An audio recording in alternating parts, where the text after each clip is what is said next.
హైదరాబాద్ లో అత్యాధునిక సౌకర్యాలతో విలాసవంతమైన 3 BHK 4 BHK లగ్జరీ విల్లాలకు ఇప్పుడే సంప్రదించండి.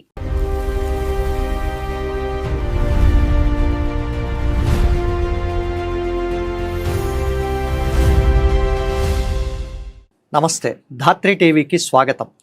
మోడర్న్ చాణక్య ఎపిసోడ్ 1లో పొలిటికల్ కానీ, బిజినెస్లో కానీ, కార్పొరేట్ వ్యవహారాల్లో కానీ స్ట్రాటజిస్టులు అవసరమా అన్న విషయం మాట్లాడాం. ఇప్పుడు స్ట్రాటజిస్టులు డెలివర్ చేసే అంశాలేంటో చూద్దాం. మనతో పొలిటికల్ స్ట్రాటజిస్ట్ ఎస్ రాము ఉన్నారు. వెల్కమ్ రాము. లాస్ట్ టైం మనము స్ట్రాటజిస్టులు అవసరమా అని ఎపిసోడ్ 1లో మాట్లాడాం. ఈ సిరీస్లో రెండో అంశం ఏంటంటే వీళ్ళు డెలివర్ చేసే సర్వీసులు ఏమిటి, దాని మీద మాట్లాడారు.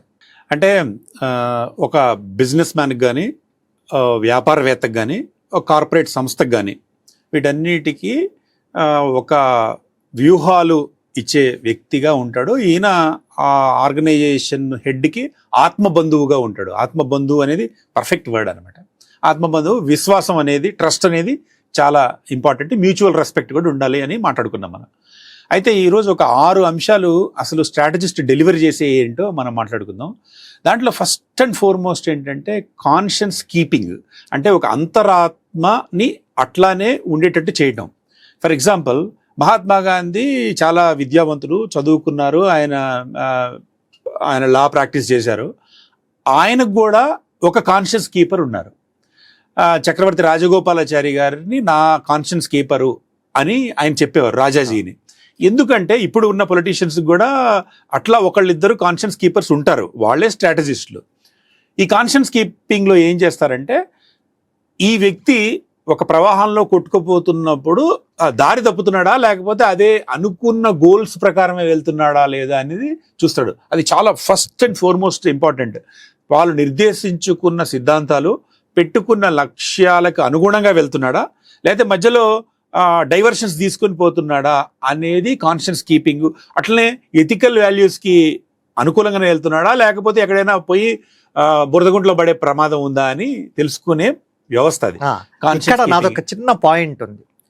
ఎలుగుతోలు తెచ్చి ఏడాది ఉతికిన నలుపు నలుపేగా అని తెలుపుగాదు, కొయ్య బొమ్మను తెచ్చి కొట్టినా పలుకదు విశ్వదాభిరామ వినురవేమ. నువ్వు డీల్ చేస్తున్న లీడర్లు, నువ్వు డీల్ చేస్తున్న కార్పొరేట్ అధిపతులు విపరీతమైన, దాన్ని ఏమంటారు, ఈగో, అహంకారము, ఆత్మవిశ్వాసము, నువ్వు పాజిటివ్ అను నెగిటివ్ అను విపరీతంగా ఉంటుంది. సార్ మీరు ఈ చొక్కా వేసుకోకూడదు, సార్ మీరు ఇక్కడ ఇలా 2 అడుగులే వెయ్యాలి, సార్ మీరు ఇక్కడ 2 నిమిషాలే మాట్లాడాలి అంటే వాళ్ళు అసలు వింటారా? అంటే అసలు ఆ ధోరణి నుండి నాకే అన్నీ తెలుసు అనే అహంకారం ఉండి నాకెవడు చెప్పేవాడు లేడని వేల కోట్ల రూపాయలు ఉన్న వాళ్ళ అసలు స్ట్రాటజిస్ట్ జోలికే బోరు. మాకే తెలుసు కదా, అదొక ఖర్చు దండగా అనుకుంటారు. ఎవరు పెట్టుకుంటారంటే, అరే నేను జాగ్రత్తగా వెళ్ళాలి, నేను ఒక తరాన్ని బిల్డప్ చేయాలి, నా నెక్స్ట్ తరం కూడా బాగుండాలి అనుకునేవాళ్ళు. సో కాన్షియస్ కీపింగ్ అది ఒకటి అయిపోయింది. రెండోది ఏంటంటే క్లటర్ క్లీనింగ్. క్లటర్, అసలు జీవితమే ఒక క్లటర్, ఒక పెద్ద వివిధ అంశాల సమూహము, చిక్కుముళ్ళు ఉంటాయి. ఇప్పుడు ఒక బిజినెస్ మ్యాన్ ఉన్నాడు. ఒక బిజినెస్ మ్యాన్ ఉన్నాడంటే ఒక సాఫీ ప్రవాహంలాగా ఉండదు, ఏదో సమస్యలు ఉంటాయి, రకరకాల ఆలోచనలు వస్తుంటాయి, క్లటర్ అయిపోతుంది.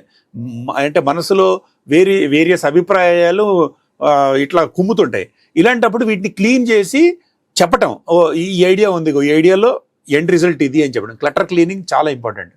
మూడోది క్లాన్ వాచింగ్ అని ఈ మధ్య యాక్చువల్లీ దానికి ఒక పదంలా కాయిన్ చేసి నేనే చెప్తున్నా. ఇది చాలా ఇంపార్టెంట్ మాది. ఎందుకంటే ఒక లీడర్ ఉంటాడు, ఆ లీడర్కు కుటుంబంలో వాళ్ళు కూడా ఉంటారు, భార్య పిల్లలు ఉంటారు.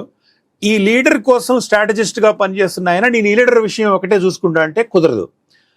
ఎందుకంటే ఈ లీడర్ కొడుకు ఎక్కడికో వెళ్ళి గంజాయి తాగియో, లేకపోతే ఏదో పబ్బుల్లో దొరికిపోయో, ఏదో డ్రగ్స్ పెట్టుకోనో దొరికిపోయాడు అనుకో, ఆ దొరికిపోయిన వ్యక్తి ప్రభావం కూడా ఈయన మీద పడుతుంది. అంటే తన క్లాన్, తన కుటుంబంలో ఉన్న వాళ్ళ ప్రవర్తన, వ్యవహార శైలి మీద కూడా ఈ స్ట్రాటజిస్ట్ వేయాలి. ఫర్ ఎగ్జాంపుల్ లేటెస్ట్ జరుగుతుంది, ఒక మంత్రి గారికి సంబంధించి జరుగుతుంది. ఇప్పుడు ఒక వ్యూహకర్తలు నుండి ఎప్పటికీ అబ్బాయి బాబు మంచోడు, బాగు చేస్తున్నాడు అని కాకుండా వాళ్ళకి ఇన్ఫర్మేషన్ మెకానిజం ఉంటుంది. కాబట్టి సార్ మనం కొద్దిగా ఈ విషయంలో జాగ్రత్తగా ఉండాలి, ఇది మనకి ఇబ్బంది అవుతుందని. ఎందుకంటే ఈరోజు మనం లాస్ట్ టైం అనుకున్నప్పుడు ఒక వ్యూహకర్త మాట్లాడుతూ ఉన్నప్పుడు ఒక SMS కానీ లేకపోతే ఒక ట్వీట్ కానీ ఎట్లా వ్యాపార సామ్రాజ్యాలను కూలుస్తుందో అట్లే మన కుటుంబ సభ్యులు ఒకళ్ళు తీసుకునే చర్య వల్ల మొత్తం ఈ రాజకీయ జీవితమే సమాధి అయ్యే అవకాశం ఉంది. వ్యాపారమే మీరు సత్యం రామలింగరాజు గారు తీసుకున్నా, అక్కడ ఇప్పుడు ఎంతో ఘన విజయం సాధించిన విజయం తీసుకున్నా కూడా పర్సనల్ లైఫ్లో ఉన్న డీలింగ్ ఇంపాక్ట్ దీని మీద పడుతుంటుంది. సో క్లాన్ క్లీనింగ్ అనేది చాలా ఇంపార్టెంట్. రెండోది నాలుగోది కమ్యూనికేషన్ ఛానల్స్. కమ్యూనికేషన్ సరిగ్గా చేస్తున్నామా లేదా అనే దాంట్లో సోషల్ మీడియాని ఎట్లా వాడుతున్నాము, ఆ సోషల్ లిజనింగ్ చేస్తుంటాం మనం. అంటే ఈ లీడర్కి సంబంధించి మనం చేస్తున్నది పర్ఫెక్ట్గా ఉందా లేదా అనేది అది కూడా ఈ స్ట్రాటజిస్టులు చూసుకోవాల్సిన అంశము. క్రైసిస్ మేనేజ్మెంట్ ఉన్నట్టుండి ఒక క్రైసిస్ వస్తుంది. ఫర్ ఎగ్జాంపుల్ ఒక పొలిటీషియన్ ఉన్నాడు, ఆయన ఎలక్షన్స్లో నిలబడుతున్నాడు. ఆ ఎలక్షన్స్లో నిలబడుతున్నప్పుడు ఉన్నట్టుండి ఒక క్రైసిస్ వస్తుంది, ఈయన మాట తోలటమో ఏదో జరుగుతుంటుంది. అలాంటప్పుడు క్రైసిస్ని ఎట్లా మేనేజ్ చేయాలి, ఆ క్రైసిస్ మేనేజ్మెంట్ టెక్నిక్స్ తెలియాలి. ఆ టెక్నిక్స్ తెలిసి బాబు ఈ క్రైసిస్ మేనేజ్మెంట్ ఇట్లా చేయాలి, ఇట్లా చేసుకుంటే మనకు ఉపయోగం ఉంటుంది అని చెప్పగలగాలి. ఇంకొకటి ఏంటంటే ఒక క్రియేటివ్ ఐడియాస్. మనం ఈ యాంగిల్లో ఒక లక్ష్యం పెట్టుకొని పోతున్నాము, ఈ క్రియేటివ్ ఐడియాస్ పెట్టుకొని పోతే బాగుంటుంది. 6 C's అని అంటారు వీటిని, అందుకే C'తో స్టార్ట్ అవుతాయి. క్రియేటివ్ ఐడియాస్ మన బిజినెస్కి మన లక్ష్యానికి అనుకూలంగా ఉన్నవి అని ఈయన సజెషన్ చేయొచ్చు. అయితే ఎందుకు స్ట్రాటజిస్ట్ మాత్రం ఈ పని చేయగలడంటే, వ్యాపారవేత్త తన వ్యాపారంలో ఎదుగుదల గురించి కానీ పోటీని ఎదుర్కోవటం గురించి కానీ ఆ హడావుడిలో ఉంటాడు. ఆయనకి ఒత్తిళ్ళు ఉంటాయి. ఇప్పుడు ఎవరిది అందరిది పూలపాన్పులాగా ఉండదు, ఎన్నో సమస్యలు ఉంటాయి, లీగల్ ఇష్యూస్ ఉంటాయి, కాంపిటీటర్స్ నుంచి ఉంటాయి, పక్కనుండే వాళ్ళు మోసం చేయడాన్ని బట్టి ఉంటాయి. వీటన్నిటినీ తట్టుకొని ఆయన ప్రపంచంలో ఆయన పోతున్నప్పుడు ఆయన భవిష్యత్తును దృష్టిలో పెట్టుకొని ఆయన లక్ష్యాలని వాటికి అనుగుణంగా ఈ స్ట్రాటజిస్టు ఈ 6 ప్రధానమైన పనులు చేయాలి మధు. ఇప్పుడు ఇవి టైలర్ మేడ్గా ఉంటాయా, లేక సంస్థను అక్కడున్న పరిస్థితులు మనుషుల్ని బట్టి డైనమిక్గా ఉంటాయి? చాలా డైనమిక్. ఇవన్నీ కూడా అంటే ఒక అవుట్లైన్గా ఈ 6 పాయింట్లు వాళ్ళు చూస్తారని చెప్పడం కోసం, అకాడమిక్గా చెప్పుకోవడం కోసం ఆ 6 C's అనే యాంగిల్లో మనం చెప్పుకున్నాం. కానీ డైనమిక్ చాలా మారిపోతుంటాయి. ఒక్కొక్కసారి మనం పిల్లల గురించి పట్టించుకోవాల్సిన అవసరం ఉండదు, వాళ్ళ పిల్లలు ఎక్కడో అమెరికాలోనో ఎక్కడో సెటిల్ అయి ఉంటారు, వాళ్ళ గురించి పట్టించుకోవాల్సిన అవసరం ఉండదు. ఇంకా కొన్ని చోట్ల మనం ఇన్నోవేటివ్ ఐడియాస్ ఏమి ఉండదు, వాళ్ళకి అప్పటికే డైవర్సిఫికేషన్ అయి ఉంటుంది. ఇప్పుడు మధు ఎక్కడ మ్యాక్సిమం ఫోకస్ చేయాల్సింది ఏంటంటే, వీళ్ళు క్లియర్ పాత్లో పోతున్నారా లేదా, మనకి మీడియాలో మంచి కవరేజ్ వచ్చేటట్టు జరుగుతున్నాయా లేవా, వీళ్ళ పిల్లలు ముఖ్యంగా చాలా ఇంపార్టెంట్. మీరు ఎవరినైనా తీసుకోండి, ఏ బాగా సంపన్నులైన వాళ్ళు, వ్యాపారాల్లో నిలదొక్కున్న వాళ్ళు, ఒక విస్తృత సామ్రాజ్యాన్ని నిర్మించిన వాళ్ళు ఎవరైనా తీసుకోండి, వాళ్ళు కొద్దిగా ఇబ్బంది పడటానికి అవకాశం ఉన్న ఏరియా ఏంటంటే పిల్లలు.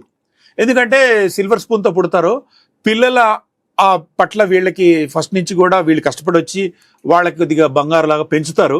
వాళ్ళు ఏం చేస్తారంటే దారి తెప్పే అవకాశం ఉంది. కానీ ఈ నాయకుడికి, ఈ బిజినెస్ మ్యాన్కి వీళ్ళకి ఏం తెలియదంటే, వీడు చేసే పనుల ఎఫెక్ట్ మన మీద పడుతుందని తెలియదు.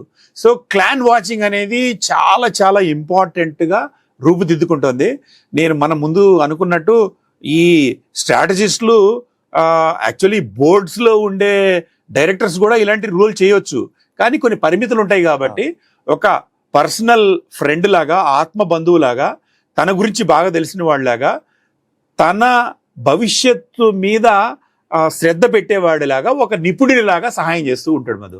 అయితే ఇక్కడ ఇంకొక విషయం చెప్పుకోవాల్సింది ఏంటంటే, ఒక మనిషి ఒక స్ట్రాటజిస్ట్ని ఒక ఏడాదికి పెట్టుకోవాలా, 2 ఏళ్ళకి పెట్టుకోవాలా అనేది యాక్చువల్లీ తెలివిగల వాళ్ళు చాలామంది చేస్తున్న పని ఏంటంటే, ఒక స్ట్రాటజిస్ట్ ఉన్నాడంటే ఒక 10 ఏళ్ళు 15 ఏళ్ళు తమతో ఉంచుకుంటారు. తమతో ఎందుకు ఉంచుకుంటారంటే, తమ గురించి, తమ కుటుంబం గురించి, తమ నెక్స్ట్ తరాన్ని గురించి సంబంధించి కూడా ఏం చేయాలి అనే ఒక ఐడియా ఉంటుంది. వీళ్ళకి అన్ని ఐడియాస్ ఉంటాయి కాబట్టి. ఫర్ ఎగ్జాంపుల్ చెప్తారు, 2 పెద్ద ఎగ్జాంపుల్ చెప్పుకుందాం. అది వైఎస్ రాజశేఖర రెడ్డి గారు ఉన్నారు. వైఎస్ రాజశేఖర రెడ్డి గారు పాలిటిక్స్లో ఉన్న తర్వాత డైవర్సిఫికేషన్ జరుగుతున్నప్పుడు సోమయాజులు గారు అనే ఆయన రోలు నీకు తెలుసు. అట్లనే రామోజీరావు గారి పక్కన కూడా రామోజీరావు గారి క్లాస్మేట్స్ వాళ్ళు ఉండి, వాళ్ళు కొన్ని కీలకమైన విషయాల్లో వాళ్ళు ఎట్లున్నారో తెలుసు.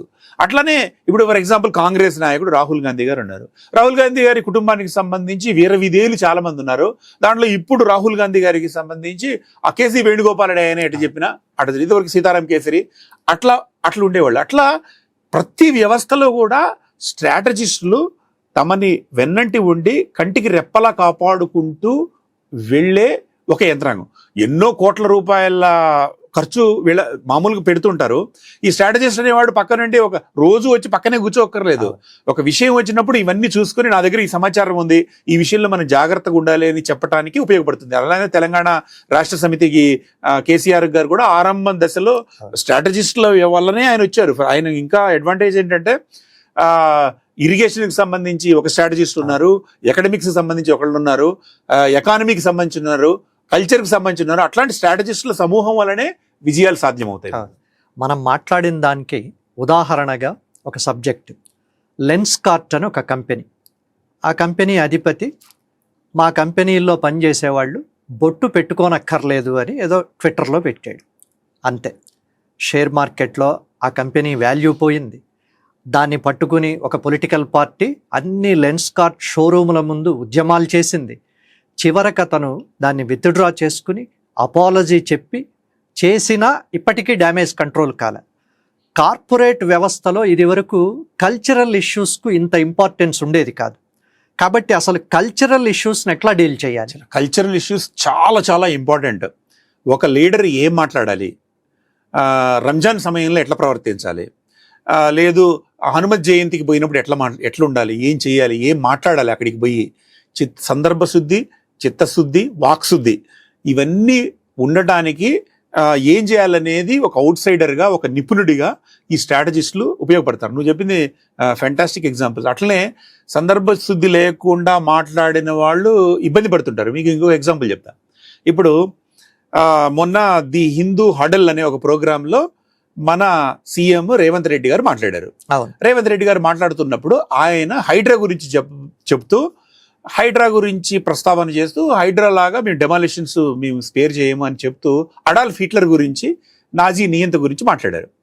యాక్చువల్లీ ఆయన ముందు వ్యూహకర్తలతో మాట్లాడుంటే ఈ సందర్భంలో ఒకవేళ అడాల్ఫ్ హిట్లర్ గురించి చెప్పాల్సి వచ్చినా కూడా ఏ యాంగిల్లో అని ఒక 2-3 వాక్యాలు ఇచ్చి ఉండేవాళ్ళు. ఆయనకు ఆఫ్ ది కఫ్ ఐడియా వచ్చి ఉంటుంది. ఆయన నిజానికి కూడా అడాల్ఫ్ హిట్లర్ అభిమాని అయ్యి ఉండకపోవచ్చు, ఆ అభిమాని కాకపోవచ్చు, కానీ ఆయన చెప్పదలుచుకున్న అంశాన్ని ముందు తన వ్యూహకర్తలతో మాట్లాడుంటే ఇది ఎట్లా అవాయిడ్ చేయొచ్చో చెప్పుండేవాళ్ళు. అంటే మనము మైక్ ముందుకు వెళ్తున్నప్పుడు, పబ్లిక్ ముందుకు వెళ్తున్నప్పుడు, మనం పబ్లిక్ ఫేస్లోగా వెళ్తున్నప్పుడు మనం మాట్లాడే మాటలు, మన దుస్తులు, మన వ్యవహార శైలి, మనం కొన్నిసార్లు కామ్గా ఉండాల్సిన అవసరము చాలా ఉంటుంది. నేను ఒక ఎగ్జాంపుల్ చెప్తాను. అది ఒక క్రైసిస్ మేనేజ్మెంట్ ఒక వ్యూహకర్తగా నేను ఎట్లా చేశాను. ఒక పెద్ద లీడరు ఒక చోట ఎక్కడ పోటీ చేస్తున్నాడు, ఒక పెద్ద సభలో పాల్గొన్నాడు. ఆ సభ చాలా ఇంపార్టెంట్ సభ. ఆ ఇంపార్టెంట్ నాయకుడు ఢిల్లీ నుంచి వచ్చాడు. ఢిల్లీ నుంచి వచ్చి ఆయన కూర్చొని ఉన్నాడు. ఎండాకాలం. ఆయన ఆ లీడర్ మాట్లాడుతున్నప్పుడు నిద్రపోయాడు. నిద్రపోయింది వీడియోలో రికార్డ్ అయ్యింది. రికార్డ్ అయ్యి మీడియా దగ్గరికి వెళ్ళిపోతుంది. మీడియా నుంచి అప్పటికే 2-3 వచ్చినాయి ఎంక్వైరీ, లీడ్ నిద్రపోతున్నాడు ఈయన అని.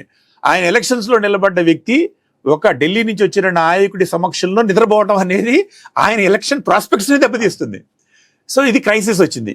వాళ్ళ అబ్బాయి ఫోన్ చేశాడు, అంకుల్ అంటే డాడీ అవి క్లిప్ పంపించమన్నా, క్లిప్ పంపించారు, నిద్రపోతున్నాడు. ఆయనకి ఫోన్ చేశాను నేను, సార్ ఏంటి లేదు సార్ నేను నిద్రపోలేదు సార్ అని అన్నాడు. సార్ అట్లుంది, సర్లేండి అని అన్నా. సో క్రైసిస్ మేనేజర్గా మనం ఏం చేయాలా? నేనేం చేశానంటే ఎర్రటి ఎండాకాలం ఆ ప్రెస్ రిలీజ్లో ఇచ్చే దాంట్లో చివరిలో పెట్టాం, ఎండాకాలం ఉండి వడదెబ్బ తగిలి 103 జ్వరం ఉన్నప్పటికీ కూడా ఈరోజు ఆయన ఢిల్లీ నుంచి వచ్చిన మనిషితో కలిసి తప్పనిసరి పరిస్థితుల్లో పాల్గొనాల్సి వచ్చింది, అయినా కూడా అద్భుతమైన స్పీచ్ ఇచ్చాడు ఈయన అని ముగించాం. అంటే జనానికి ఒక ఫీలర్ ఇచ్చాం. ఒక పెద్ద క్రైసిస్ని మనం అవాయిడ్ చేయగలం. ఆ మరుసటి రోజు ఎవరు కూడా ఆయన జ్వరంతో ఉండి కూడా ఆయన ఒక ఢిల్లీ నుంచి వచ్చిన నాయకుడు పాల్గొన్న మీటింగ్లో మన ఎంపీ క్యాండిడేట్ పార్టిసిపేట్ అయ్యాడు అని పొగిడారు తప్ప ఈ పెద్ద అంశాన్ని వాళ్ళు పట్టించుకోలేదు. అట్లా క్రైసిస్ మేనేజర్ పక్క నుండి బుర్ర పెట్టి ఇలాంటివి చేయడానికి ఆస్కారం ఉందంటానికి ఇది ఒక example. Thank you Ramu. Next ఈ సిరీస్లో వీళ్ళ లక్షణాలు ఏంటి, స్ట్రాటజిస్టులు వాళ్ళ అర్హతలు ఏంటి, కంపెనీగా ఉండాలా వాళ్ళు లేక ఇండివిజువల్గా ఉండాలా, ఇట్లాంటివి తర్వాత ఎపిసోడ్లో మాట్లాడదాం. Thank you. ఇది ఈరోజు ఎపిసోడ్. మరో ముఖ్యమైన ఎపిసోడ్లో మళ్ళీ కలుద్దాం. అంతవరకు సెలవు. నమస్కారం.